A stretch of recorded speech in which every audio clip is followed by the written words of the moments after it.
जब नौकरी मिलेगी तो ये सब होगा, है ना। तो जो आपने भी वीडियो देखी तो ये सब होगा, लेकिन कब? जब नौकरी मिलेगी। और नौकरी कैसे मिलेगी वो हम देखेंगे कि क्योंकि आपके पास एसएससी के जो फॉर्म निकले हैं उसके लिए प्रिपेयर करने के लिए पूरे 4 महीने हैं। अप्रैल से एग्जाम स्टार्ट हो जाएंगे, अप्रैल मई जून आपका एग्जाम मंथ है। ठीक है, तो ये जो टाइम है इसको कैसे यूटिलाइज करें, क्या पढ़ें क्या ना पढ़ें, क्या गलती ना करें ताकि बाद में जाके आपको पछताना ना पड़े, ये सब देखेंगे हम आज इस वीडियो में। तो शुरुआत करते हैं।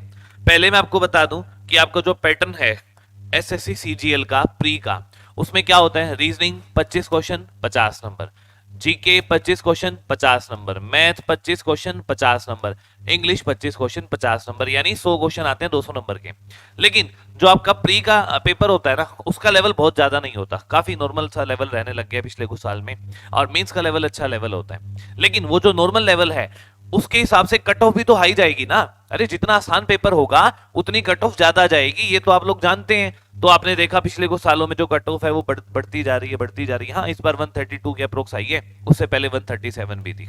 तो ये कट ऑफ जो 130-40 के फिर में रहती है, और आपको तो कट ऑफ से ज्यादा मार्क्स लेने हैं अगर आप एक अच्छी जॉब चाहते हैं जो आपकी बड़ी इंस्पेक्टर लेवल की हो, ताकि आपको लगे कि हाँ भाई कुछ तो जॉब मैंने ली है। तो आपको अच्छी तैयारी करनी पड़ेगी, जो कट ऑफ से 10-15 नंबर कम से कम ऊपर होने चाहिए, ताकि मेंस में आपको कुछ तो एडवांटेज मिले। ठीक है, तो ये सिलेबस है। और इसमें भी अब जब आप मेंस की बात करोगे तो मेंस में 2 ही सब्जेक्ट रह जाते हैं आपके। कौन कौन से? एक तो math 100 question 200 number, English 200 question 200 number के। ठीक है, ये पेपर थर्ड फोर्थ जो है ये स्टैटिस्टिक्स का होता है, और ये अलग अलग पार्ट्स के हिसाब से होते हैं, लेकिन आपके जो मेन है ये 2 पेपर हैं। अब इसमें भी 200 नंबर इंग्लिश के और 200 नंबर मैथ के। इसका मतलब ये है कि जो आपके 2 इंपॉर्टेंट सब्जेक्ट हैं एसएससी में वो कौन से हैं? मैथ और इंग्लिश। इन दोनों पे आपने सबसे ज्यादा ध्यान देना है शुरुआत से ही।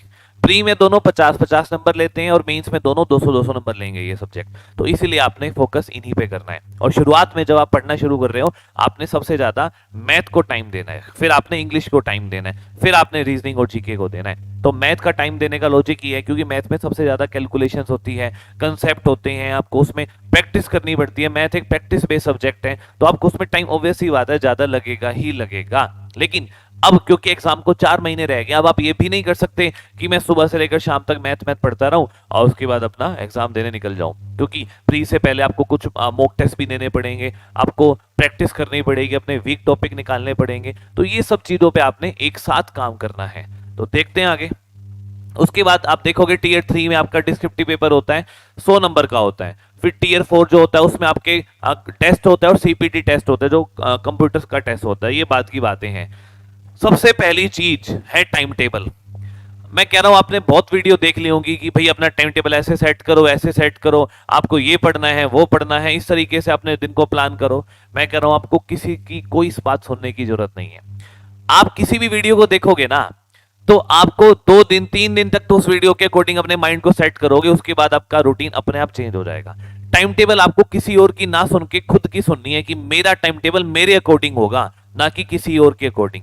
कोई और आपका टाइम टेबल सेट करने नहीं आएगा, ना ही मैं बताऊंगा कि आपका टाइम टेबल क्या हो। आपको खुद डिसाइड करना है कि मैं किस टाइम पे क्या पढ़ूंगा और कितना पढ़ूंगा, क्योंकि भाई हर एक बच्चे का ना टाइम टेबल सेम नहीं हो सकता। किसी बच्चे का मैथ कमजोर है तो उसको मैथ में ज्यादा टाइम देना पड़ेगा, उसका टाइम टेबल अलग बनेगा। किसी की इंग्लिश कमजोर है तो उसको इंग्लिश को ज्यादा टाइम देना पड़ेगा। किसी की स्पीड नहीं है उसको स्पीड बढ़ानी है। किसी की एक्यूरेसी नहीं आती तो एक्यूरेसी बढ़ानी है। कैलकुलेशन में टाइम लगता है, कैलकुलेशन सोल्व करनी है। और जिसकी ये सब कमियां हैं उसको तो सब कुछ करना है ना। तो इसके अकॉर्डिंग टाइम टेबल आपको खुद सेट करना है, क्या करना है। लेकिन जो मेन चीजें जो टाइम टेबल में इंक्लूड होती है वो क्या है? अगर आपने पढ़ रखी है, पहले आपने कोचिंग ले रखी है या खुद आपने पढ़ रखा है सब कुछ, तो आपके लिए कि मतलब एक एडवांटेज होगी कि आपको एक्स्ट्रा दिन में टाइम मिलेगा सेल्फ स्टडी करने का, मॉक टेस्ट देने का। लेकिन जो बच्चा बिल्कुल फ्रेशर है, जो कहता है कि सर मैंने तो कुछ भी नहीं पढ़ रखा अभी तक, फ्रेशर हूं कैसे करूं, तो भाई आपको तो पहले पढ़ना पड़ेगा। दिन में आप अपना टाइम फिक्स करोगे कि मैं 9 से लेकर 1 बजे तक, 2 बजे तक, 3 बजे तक ये सारी क्लासेस कवर करूंगा, और ये क्लासेस कवर करने के बाद दोपहर के बाद मैं अपना सेल्फ स्टडी करूंगा, फिर अपना टेस्ट दूंगा। मॉक टेस्ट और सेल्फ स्टडी ये दोनों इंपॉर्टेंट पार्ट है किसी एग्जाम को कवर करने में। ऐसा नहीं है कि आप YouTube पे वीडियो देख लो या ऐप पे कोर्स खरीद लो और आपका सिलेक्शन हो गया। अरे साथ में आपको सेल्फ स्टडी भी करनी पड़ेगी, खुद पढ़ना पड़ेगा, वहां आपकी प्रॉब्लम निकल के आएगी, उस प्रॉब्लम को सोल्व करना पड़ेगा, फिर मॉक टेस्ट देने पड़ेंगे। जब एक बच्चा सब कुछ कर लेता है ना, सेल्फ स्टडी भी उसकी पूरी अच्छी हो जाती है, डाउट्स खत्म हो जाते हैं उसके, ठीक है, वो लगता है कि हाँ मैं तैयार हो गया, मुझे सब कुछ आ गया। लेकिन जब वो मॉक टेस्ट में बैठता है तो उसके नंबर नहीं आते, क्योंकि वो मॉक टेस्ट की जो तैयारी है वो आपको जीरो से शुरू करनी पड़ रही है। मॉक टेस्ट की भी तैयारी होती है, जैसे एग्जाम से पहले जो ये मॉक टेस्ट है ये आपकी यही तो हेल्प करते हैं, उस एग्जाम टाइम का जो प्रेशर होता है आपको वो झेलना होता है, टाइम लिमिट होती है, उसमें जल्दबाजी में करने में जो मिस्टेक्स होती हैं, सिली मिस्टेक, वो सब दूर करनी है। तो आपको मॉक टेस्ट भी देने हैं, लेकिन अगर आप अभी बिगिनर्स हैं तो अभी मॉक टेस्ट बिल्कुल नहीं देना। आपने क्या करना है, आपने किस किस बातों पे ध्यान देना है, सबसे पहले तो आपने सिलेबस अपना खत्म करना है, ठीक है, अपने सिलेबस को आप खत्म करोगे। अब वो वीडियो देखो, ऑफलाइन कोचिंग ले रहे हो या खुद पढ़ रहे हो, कैसे भी करके अपना सिलेबस खत्म करोगे आप, ठीक है। सेकंड पार्ट आता है, फिर आपने सेल्फ स्टडी करनी है, आपको खुद बैठ के पढ़ना है। जो आपने यहाँ पे सिलेबस खत्म कर रहे हो ना, जो सिलेबस पढ़ रहे हो उसकी प्रैक्टिस करोगे, सेल्फ स्टडी करोगे, और उसके बाद बुक रेफर करोगे, बुक में से अपनी प्रैक्टिस करोगे, कमियां निकालोगे। एक बात ध्यान रख लेना, आपने ऐसा नहीं करना कि मैं 3-3 4-4 बुक इकट्ठी लेके बैठा हूं, मैं चारों बुक को सोल्व करूंगा एग्जाम से पहले और ऐसे पेपर क्लियर करूंगा, ऐसे उसका पेपर क्लियर नहीं होता 4 बुक लेने वाले का। एक टाइम पे एक book, one time one book, आपने ये ध्यान रखना है। आप कोई भी एक बुक ले लो, उस बुक को शुरू से लेकर आखिरी तक अच्छे से निपटाओ, उसमें जो कमियां निकले उसको दूर करो, फिर आप कोई और दूसरी बुक फॉलो कर सकते हो। लेकिन एक टाइम पे ऐसा नहीं है कि 4 बुक आपने रख ली और रोज आपके साथ वो 4 बुक होती है, सुबह शाम दिन रात खोलते आप उसमें से कभी एक हो, कभी दूसरी खोलते हो, कभी तीसरी, ऐसे बात नहीं बनेगी। आपने एक बुक फॉलो करनी है, ठीक है, कोई भी एक आपने सिलेबस खत्म करना है। आप जहां से भी पढ़ रहे हो, मैं ये नहीं कह रहा यहीं से पढ़ो भाई, कहीं से पढ़ो, सब ठीक, सब अच्छे पढ़ाते हैं, ठीक है, सब दुनिया में जितने टीचर हैं वो मैक्सिमम टीचर अच्छे ही हैं, ठीक है। तो आप जहां से भी पढ़ रहे हैं उसको पूरा फॉलो करो, टीचर को सुबह से लेकर दोपहर तक आप उसका सिलेबस खत्म करो, फिर उस प्रैक्टिस करो उसके बाद उस बुक में से, और वहां से कुछ कमियां निकलेगी उस कमियां को दूर करो। पहला पार्ट तो आपका ये है। इस तरीके से अपने टाइम टेबल में आपने ये सब चीजें डालनी है। क्या? एक तो आपने सिलेबस खत्म करना है, एक सेल्फ स्टडी करनी है, और एक बुक से प्रैक्टिस करनी है। हर एक सब्जेक्ट का ये आपने काम जरूर करना है। फिर उसके बाद आता है स्पीड और एक्यूरेसी, जिसमें बच्चे को काम करने की जरूरत है। देखो ये जो पार्ट है ना एक्यूरेसी, ये तो आप शुरुआत से ही लेके चलोगे, ये आप शुरुआत से ही आपकी एक्यूरेसी बढ़ानी है। यानी आप जब क्वेश्चन सोल्व कर रहे हो, जब आप सेल्फ स्टडी कर रहे हो, आप प्रैक्टिस कर रहे हो बुक में से, तो आपके आंसर निकलने चाहिए। आंसर निकलने लग गए तो एक्यूरेसी आपकी हो गई। लेकिन जो ये पार्ट है ना स्पीड, ये बढ़ानी बहुत जरूरी है बच्चों। बहुत सारे बच्चे ऐसे आपने देखे होंगे जिनमें दिक्कत क्या आती है, सर क्वेश्चन सारे आते थे बट टाइम नहीं बचा, आखिरी में टाइम ही तो कम रह गया मेरा, 4 क्वेश्चन स्किप हो गए, देख ही नहीं पाए, और बाद में आके देखे तो क्वेश्चन आसान थे। ये सब प्रॉब्लम आती है स्पीड की कमी से। और जनरली मैं कह रहा हूं बच्चों की दिक्कत कहां आती है, स्पीड में। बच्चों की स्पीड नहीं बढ़ती मैथमेटिक्स में, और एसएससी में तो स्पीड के बिना कोई बात ही नहीं है। आप ऐसा मत सोचो स्पीड बढ़ानी है तो आप ट्रिक सीखोगे। मैंने ये ट्रिक सीख ली, 13 की 17 से मल्टीप्लाई कैसे करते हैं, इन दोनों की मल्टीप्लाई लास्ट में 21 आ गई, एक को 2 से मल्टीप्लाई कर दिया 2। मैंने देखा कि लास्ट में 5 का स्क्वायर करना है, ये कैसे करेंगे, 5 का स्क्वायर 25, 4 की मल्टीप्लाई 5 से 20। देखो ये ट्रिक जरूर काम आती है, लेकिन बहुत बहुत कम काम आती है। ऐसा नहीं है कि हर जगह आप ये लगाओगे इनको यूज करने से स्पीड बढ़ जाएगी, या लिखा होगा आपने कोई वीडियो देखी होगी, यहाँ पे मैथमेटिक्स के शॉर्टकट, मतलब क्वेश्चन सोल्व करे 2 सेकंड में, सब देख लो बेशक, लेकिन स्पीड नहीं बढ़ा पाओगे। स्पीड बढ़ेगी आपकी प्रैक्टिस से। जब तक बेसिक कैलकुलेशन आपको नहीं आएगी ना, तब तक कोई फायदा नहीं है। मतलब अगर मैं आपको कह दूं कि आपने 78 में 53 जोड़ना है, मुझे 1 सेकंड में इसको सोल्व करके दिखाओ, लिखना नहीं है, माइंड में सोल्व करो। जब तक आप ये सोचोगे कि मुझे 78 में 53 जोड़ना है, तो मैं पहले 8 में 3 जोड़ रहा हूं 11, 7 में 5 और 1 12 और 1 13, ये आंसर आ रहा है। ये पैटर्न आपका बिल्कुल गलत है, इसी से ही तो स्पीड नहीं बढ़ती। आपको ये माइंड में सोल्व करना है 78 में 53 कैसे जोड़ा जाएगा। अगर मैं आपको कहूं कि आपने 63 में से 29 माइनस करना है, और आपकी आदत ये है कि 13 में से 9 गया 4, 5 में से 2 गया 3, ये आदत जो है ना, ये आदत आपको सुधारनी पड़ेगी। यही चीज तो वो है जो आपकी स्पीड नहीं बनने देती।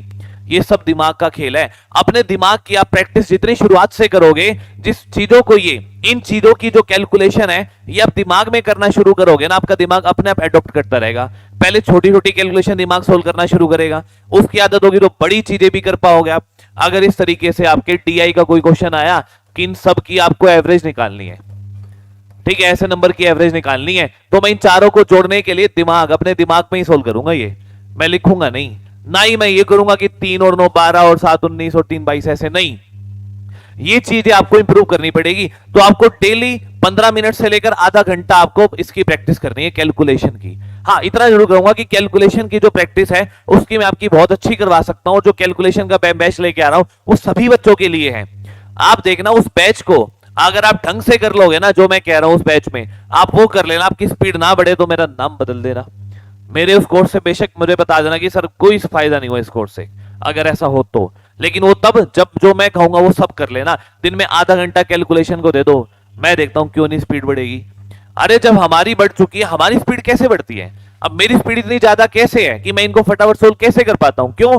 प्रैक्टिस। मेरे दिमाग को अब एडॉप्ट हो चुका है मेरे दिमाग में कि भाई इसकी कैलकुलेशन कैसे करनी है, कितनी जल्दी सोल्व करना है, ये सब दिमाग पहले से प्रैक्टिस बहुत बार कर चुका है। तो अब करूंगा तो टाइम कम लगेगा, जबकि आप अभी बिगनर्स हो, कैलकुलेशन में टाइम लगेगा। धीरे धीरे जब आपका दिमाग जो है इन चीजों की आदत डालेगा तो ये सब चीजें जो है आपकी दूर होंगी। ठीक है, तो स्पीड और एक्यूरेसी पे आपने काम करना है। प्रीवियस ईयर प्रैक्टिस, इस बात का खास ख्याल रखना, बहुत इंपॉर्टेंट बात है ये। ठीक है, स्वर्णिम अक्षरों में लिख लेना बेशक इस बात को। आप जब प्रैक्टिस करोगे ना बुक की 2014, 15, 16 इन क्वेश्चन की प्रैक्टिस कम से कम करना। वैसे कर लेना, वो बेसिक क्वेश्चन है, वो हो जाएंगे। लेकिन जब से पैटर्न थोड़ा सा चेंज हुआ है ना 2017, 18, 19, 20 इन सब में ना मतलब अब नए टाइप के थोड़े से क्वेश्चन आने शुरू हो गए हैं। पहले का लेवल जो है वो यहाँ पे चेंज हो गया है। अब कैलकुलेशन वाले क्वेश्चन ज्यादा आ रहे हैं एसएससी में भी, बैंकिंग की तरह। कि पहले बिल्कुल आसान से कैलकुलेशन आती थी, 10%, 20%, 25%, 16 सही 2/3, 12.5% ये यूज होता था। अब यूज होता है 23 सही 3/7%, ऐसे फ्रैक्शन। और कुछ ऐसे क्वेश्चन जिसका जो मेथड है वो एक्स अज्यूम करके लंबा सा बनता है। तो पिछले 3-4 साल की प्रैक्टिस करने की बहुत ज्यादा जरूरी है आपको, अगर आपको एसएससी क्वालिफाई करना है, सीजीएल सबसे पहले तो प्रीवियस ईयर पेपर में मैं आपको कह रहा हूं 2017, 2018, 2019, 2020 इन सब में जितने भी क्वेश्चन आए हैं ना, इन सबको रगड़ लेना, अच्छे से प्रैक्टिस कर लेना, तब आपको अपने नेक्स्ट एग्जाम के लिए आप पक्का ही पक्का रेडी होगे। तो इन साल को मत भूल जाना प्रैक्टिस करते टाइम पे। ठीक है, मॉक टेस्ट ये आएगा सबसे लास्ट प्रोसेस। जिस बच्चे की तैयारी हो चुकी है, जो बच्चा कहता है कि मैं अब तैयार हूं, मेरे को वीडियो देखने की जरूरत नहीं है, मुझे कोचिंग लेने की जरूरत नहीं है, मैंने सब कुछ पढ़ लिया है, वो तो आज से ही मॉक टेस्ट देना शुरू कर दे और 4 महीने लगातार मॉक टेस्ट दे। क्योंकि मॉक टेस्ट एक ऐसा पार्ट है जिसके बिना आप एग्जाम कभी भी क्रैक नहीं कर सकते एसएससी में। उसका रीजन ये है कि स्पीड आपकी ये बढ़ाएगा, एक्यूरेसी आपकी ये बढ़ाएगा, सिली मिस्टेक ये कम करेगा, नंबरों की जो एवरेज है वो आपकी ये बढ़ाएगा, रैंक आपकी बताएगा ऑल ओवर इंडिया में कितनी आती है। तो मॉक टेस्ट देना आपने अगर आप पहले पढ़ चुके हैं तो आज से ही शुरू कर दो। और मॉक टेस्ट के बाद इसका एनालाइज आपने बहुत अच्छे से करना है। ऐसा नहीं है, एनालिसिस आपका जो होना चाहिए बहुत स्ट्रॉन्ग होना चाहिए। ऐसा नहीं है कि आपने उसको बस मॉक टेस्ट दिया, गलत क्वेश्चन देखे, अच्छा ये गलती थी मेरी, ठीक है नहीं करूंगा अगली बार, चल आगे। ऐसे नहीं करना। अरे उस पर टाइम देना पड़ेगा आपको, किस क्वेश्चन में आपने ज्यादा टाइम लगाया। ठीक है, एवरेज टाइम से ज्यादा लगा, जो ठीक है उसको भी देखो, उसमें भी टाइम ज्यादा तो नहीं लगा दिया मैंने, जो गलत है उसकी गलती क्या निकली, जो छोड़ दिए उसको दोबारा ट्राई करके देखो कि वहां छोड़ दिए शायद अब निकल जाएं। तो एक एक क्वेश्चन पे आपको टाइम देना पड़ेगा। ठीक है, तो ये सब चीजें आपको देनी पड़ेगी और ये होगी सारे मॉक टेस्ट से इंप्रूव। और जो बच्चे बिगिनर है भी वो पहले 1.5-2 महीने तो अपनी जो है पहले क्लासेस को कंप्लीट करो जल्दी से जल्दी, और लास्ट के 1 से 1.5 महीना जो बचेगा उसमें आपने डेली मॉक टेस्ट देना है। ठीक है, मॉक टेस्ट की आदत तो सबने ही डालनी है, चाहे कोई अभी से डाले चाहे बाद में डाले। ठीक है, इंपॉर्टेंट टॉपिक्स हैं वो भी मैं बताऊंगा आपको किस किस टॉपिक पे सबसे ज्यादा फोकस करना है। अब मैथमेटिक्स की मैं बात करूं मेन, तो मैथमेटिक्स में अब आपका एडवांस मैथ जो है ये 50% रोल प्ले करता है, अर्थमेटिक बाकी 50% होता है। तो एडवांस के 4 चैप्टर जो है आपके ट्रिग्नो, ज्योमेट्री, एरिया, वॉल्यूम और ये आपका geometry, trigonometry, area, volume, algebra, इनमें से 50% क्वेश्चन बनेंगे प्री में। 25 में से 12 से 13 क्वेश्चन यहाँ मिलेंगे आपको, पक्का मिलेंगे। तो इन पे कमांड बनानी, इनकी प्रैक्टिस बहुत ज्यादा करनी है। ठीक है, तो इंपॉर्टेंट टॉपिक को बाद में देखेंगे, क्या पढ़ना है वो बाद में देखेंगे। अभी मैंने आपको बताया मेन आपका जो कंसेप्ट है कि अगले 4 महीने में आप कैसे पढ़ेंगे, कैसे पढ़ेंगे, मैंने ये सारा एक्सप्लेन करा है। क्या पढ़ें वो मैं आपको बाद में बताऊंगा अगली वीडियो में। और इस वीडियो में अगर आपको कुछ बात समझ आई हो तो मुझे बताना जरूर कि सर ये बात मुझे आपकी काम की लगी। ठीक है बच्चों, तो मिलेंगे फिर दोबारा, तब तक के लिए बाय बाय, टेक केयर, ध्यान रखिएगा अपना।